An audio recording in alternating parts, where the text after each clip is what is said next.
Hey everyone, in this video we will learn how to find the most common values for a column in a data frame. So let's start.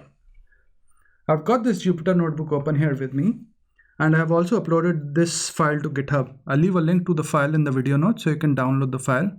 I'll also leave a link to the dataset I'm using, so should you want to use the dataset, you can get that as well. Let's start. So in the first cell, all I'm doing is importing pandas, and I'm reading from the file which sits on my local machine. So you might need to change the location to wherever it sits on your machine if you're doing the tutorial. I'll hit Shift Enter, which executes the code in that cell.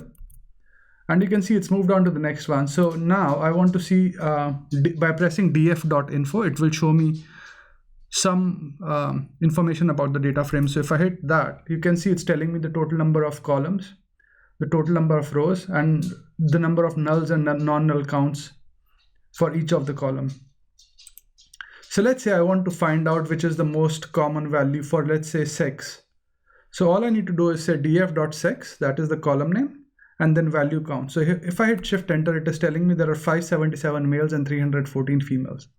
Similarly, I might be intrigued and say how many passengers in each passenger class. So all I need to do is df, which is the data frame, dot passenger class is the column name, and then dot value counts. And I hit Shift Enter, it shows me that there were 491 passengers in passenger class 3, 216 in class 1, and 184 in 2. So most people in class 3, then second is for class 1, and then the third one is class 2.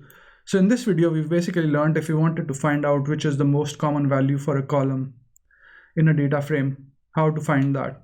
I hope you find this video useful, and thanks for watching this video. Please do subscribe to my channel and like my videos if you enjoy what I'm doing. Cheers, bye.